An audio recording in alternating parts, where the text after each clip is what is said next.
Envoie donc un voyou, je suis même vraiment, moi je sais qu'un voyou respire comme il ment.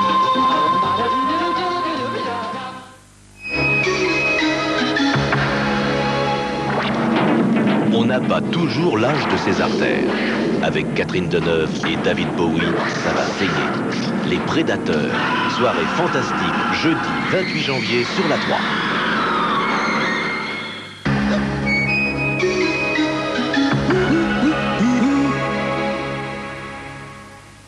Cookies de Belin, croquant dessus, moelleux dedans. Cookies de Belin, goûter, c'est l'Amérique. Qu'est-ce que je peux faire? Qu'est-ce que je peux faire?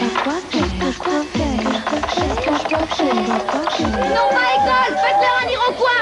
C'est un 4 quarts avec du chocolat dedans. Un 4 quarts avec Francine à gâteau, c'est inratable. Le plus dur, c'est de casser l'œuf. Cassons l'œuf. La pâte sera bien levée, la poudre levante est incorporée. Cela dit, si vous voulez d'autres ruses de Sioux, mon conseil, appelez Francine. Vous aurez plein de recettes. C'est pas sorcier. Allô Francine, vous saurez quoi faire, vous saurez tout faire, voilà. L'effet doux Ménastil, c'est idéal pour faire la cuisine. C'est incontournable, là dis donc. Ménastil, Ménastil. Verre après verre, jour après jour, l'eau d'Évian vous apporte sa force et son équilibre.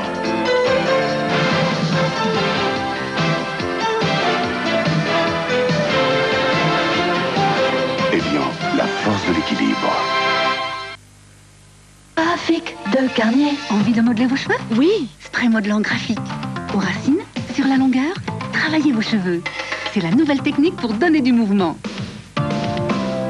Spray modelant graphique de Garnier, je fais ce que je veux avec mes cheveux.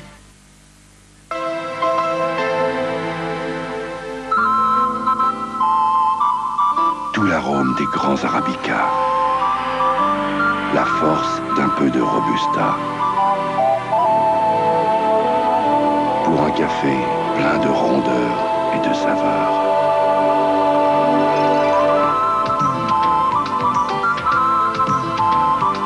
Spécial filtre de Nescafé. Retrouvez l'âme du café dans son arôme. Viva de Candia. Quand la vie va. Viva de Candia. En cas de maux de gorge, il existe un médicament calmant et efficace, Strepsil. Les deux antiseptiques de Strepsil combattent certains germes responsables des maux de gorge. De plus, Strepsil agit rapidement. Strepsil, pas d'utilisation prolongée sans avis médical. Une céréale à boire, c'est un régal à boire. Ovomaltine. Une céréale à boire, c'est un régal à boire. Ovomaltine. Une céréale à boire, c'est un régal à boire.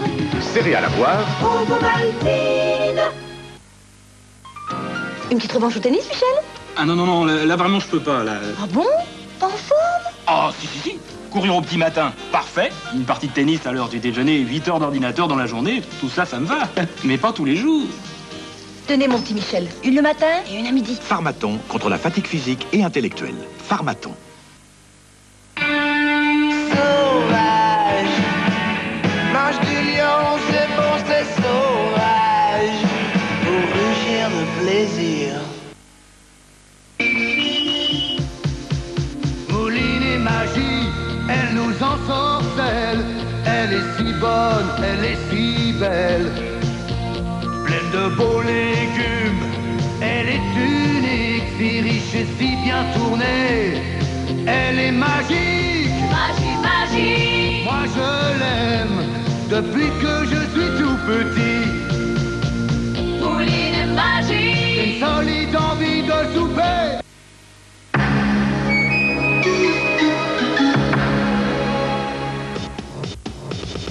Après leur triomphe à Bercy, ils sont de retour.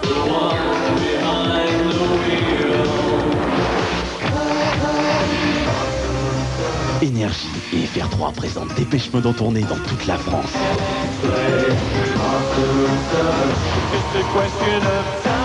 La tornade Dépêche Mode est de retour. Avec Énergie et FR3.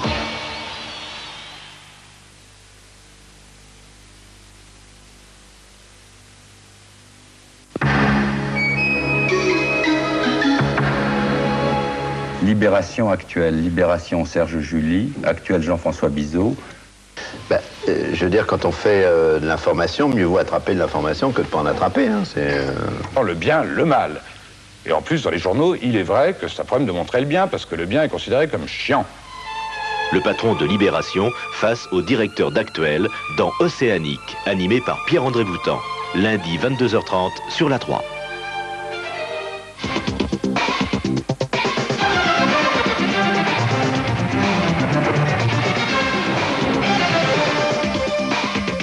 Soir 3, Jacqueline Alexandre.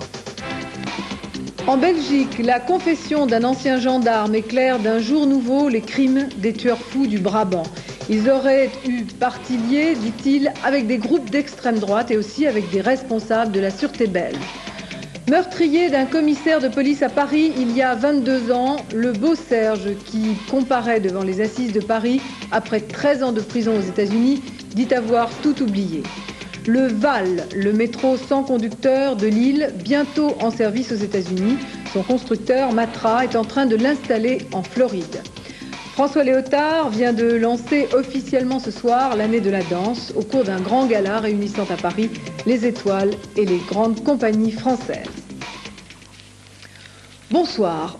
On les appelait les tueurs fous du Brabant. Ce soir, en Belgique, on découvre que cette folie avait peut-être une logique, celle d'une organisation secrète dont les ramifications touchaient de près les services de sécurité du pays. Jeudi dernier, le témoignage d'un juge avait entraîné la suspension du procès des 6 tueurs. Aujourd'hui, c'est un ancien gendarme belge, devenu détective privé, qui à son tour et de façon fort éloquente, affirme détenir la preuve d'une collusion entre la sûreté belge et l'extrême droite, en arrière-plan de cette affaire des tueurs fous. Mario-Odile Pagnès.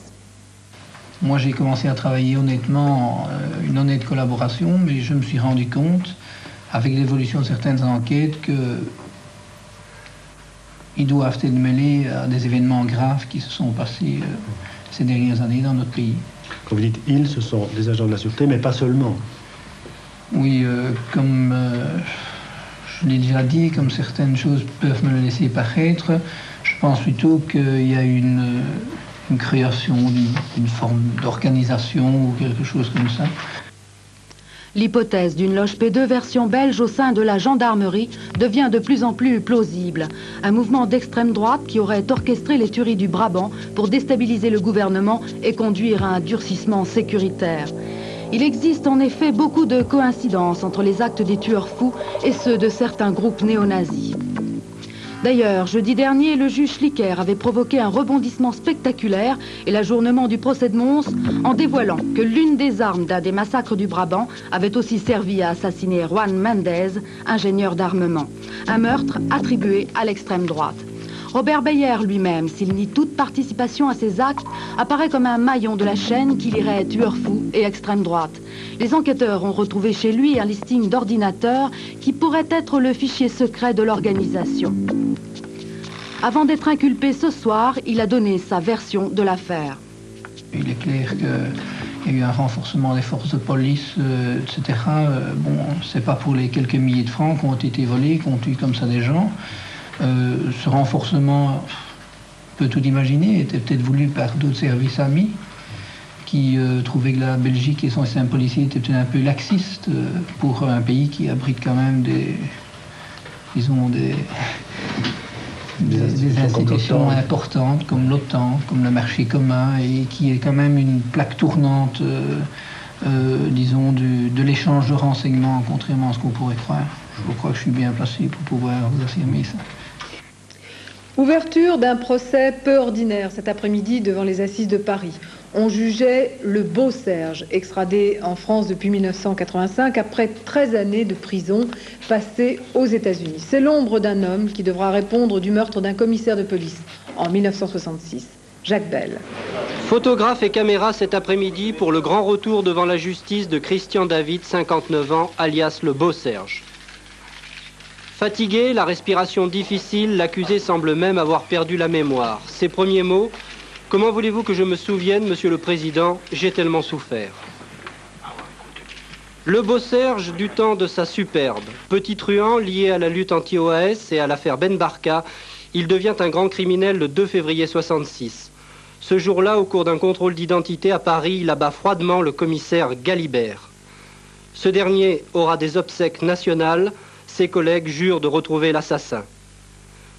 Pour le beau Serge, aidé par le clan marseillais des Guérini, la grande cavale commence. Direction l'Amérique latine. Le petit braqueur devient un gros bonnet de la drogue. En 72, c'est la chute. Extradé vers les États-Unis, il y passe 13 ans en prison avant d'être à nouveau extradé, mais cette fois en France. Aujourd'hui, les médecins parlent d'un homme épuisé par une longue lutte, mais parfaitement conscient. Le beau Serge ne veut se souvenir que de ses années de prison. Le tribunal, lui, voudrait remonter plus haut dans le temps, un certain 2 février 66. Depuis vendredi, on se pose bien des questions à propos des amours contrariés de Nacera, 16 ans, et de Roger, 33 ans. Après s'être enfui du domicile de ses parents, d'origine marocaine, Nacera s'apprêtait ce matin à disparaître avec l'homme qu'elle aime. Mais peu de temps après avoir déclaré leur intention aux journalistes sur le port de Marseille, Nacera et Roger ont été interpellés et conduits à la brigade des mineurs. Ce soir, le père de la jeune fille dément avoir jamais interdit à Nacera de fréquenter un Français, mais refuse de la voir vivre avec un divorcé de 33 ans. Dopage et sport. Peut-il y avoir une internationalisation dans la lutte contre le dopage chez les sportifs? Le secrétaire d'État à la jeunesse et au sport, Christian Bergelin, a choisi d'en être convaincu. Il a réuni aujourd'hui le premier symposium européen de réflexion sur ce thème. À cette occasion, les athlètes français ont présenté une charte contre le dopage, charte qu'ils ont rédigée et signée. Jean-Pierre Quinson. Je ne me dope pas et ne me doperai pas. Telle est la principale des 5 résolutions de la charte de l'athlète contre le dopage. Une charte déjà signée par 700 athlètes français de haut niveau, une initiative soutenue par le secrétariat d'État à la jeunesse et au sport qui souhaite l'intégrer dans un contexte international. Si on fait une action au plan national et que nous ne sensibilise pas l'ensemble des pays internationaux, eh bien on va faire des athlètes français une bande à part, une espèce de race qui évoluerait dans un certain domaine. Mais le sport maintenant est international et il faut que le combat que nous menons pour ces dignités de l'homme rayonne partout dans le monde.